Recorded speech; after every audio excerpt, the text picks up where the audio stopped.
الكمالية، فكرة ان انا عايز اعمل كل حاجة بشكل بيرفكت. طيب هو هنا في سؤال مهم جدا، هو انا ليه عايز اعمل كل حاجة بشكل بيرفكت؟ ممكن اكون عشان انا باخد قيمتي من الحاجة، فالحاجة لازم تكون بيرفكت عشان احس ان انا قيمتي بيرفكت، فدايما ابقى قلقان الحاجة تطلع ناقصة، الحاجة تطلع اقل من اللي انا متوقعه من نفسي اصلا، والتوقعات دي في الاغلب بتبقى عالية جدا، فبالتالي انا دايما ببقى عايش في حالة قلق اللي انا هعمله ده هيطلع بيرفكت ولا لا. وممكن يطلع نتيجة حلوة جدا، بس عشان انا توقعاتي عالية اشوف ان هو مش حلو، لان توقعاتي كلها بتروح ناحية البيرفكت، فدايما بحط نفسي في حالة من القلق وعدم الاستمتاع باي شيء ممكن انجزه. في حاجة تانية، انا ممكن اكون عايز ابقى بيرفكت عشان الناس تحبني، انا مش حاسس ان الناس ممكن تحبني لذاتي، انا حاسس ان الناس ممكن تحبني للحاجه اللي انا بعملها، فدايما الحاجه اللي انا بعملها لازم تكون حلوه جدا عشان الناس تسقف لي عليها جدا، فانا ابدا اتملي جوايا بشكل عاطفي. ده معناه ان وانا صغير اتحرمت بشكل عاطفي كبير جدا من التشجيع، من الفاليديشن، من الشوفان، من حتى ان هدا يتقال لي برافو اللي انت عملته ده كان حلو جدا.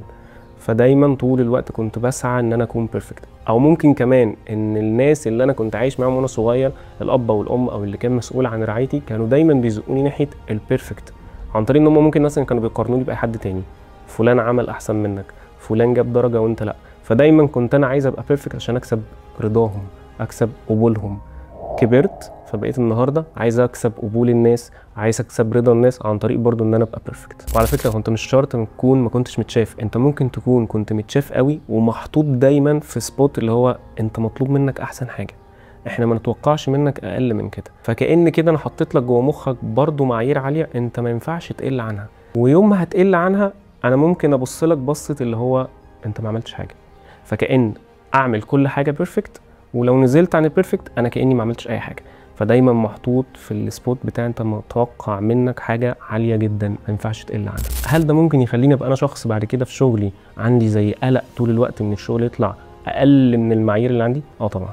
فكره بس ان انا هغلط دي مش مسموح بيها،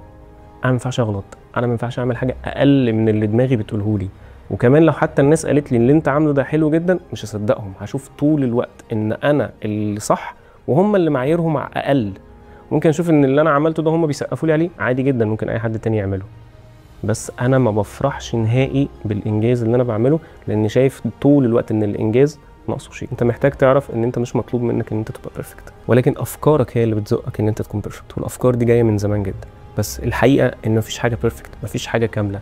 انت محتاج ان انت تغلط كبني ادم وكانسان، انت محتاج ان انت تغلط وتتعلم وتحاول ان انت تحسن من شغلك، لكن مش مطلوب منك نهائي ان انت تبقى بيرفكت، لان في النهايه مش تبقى بيرفكت وهتفضل عايش طول الوقت في حاله من القلق. هل كل اللي احنا قلناه ده ليه حل؟ هو طبعا ليه حل، ولكن الحل بيتم على مدار جلسات انت بتعرف فيها الافكار دي جايه منين، بتقدر ان انت تحددها، بتقدر تعرف امتى بتجيلك وبتحسسك بايه، وبتتعلم ازاي ان انت تبدل الافكار دي وازاي تقدر ان انت تتحكم فيها، وكل ده احنا هنساعدك فيه في يوتوبيا.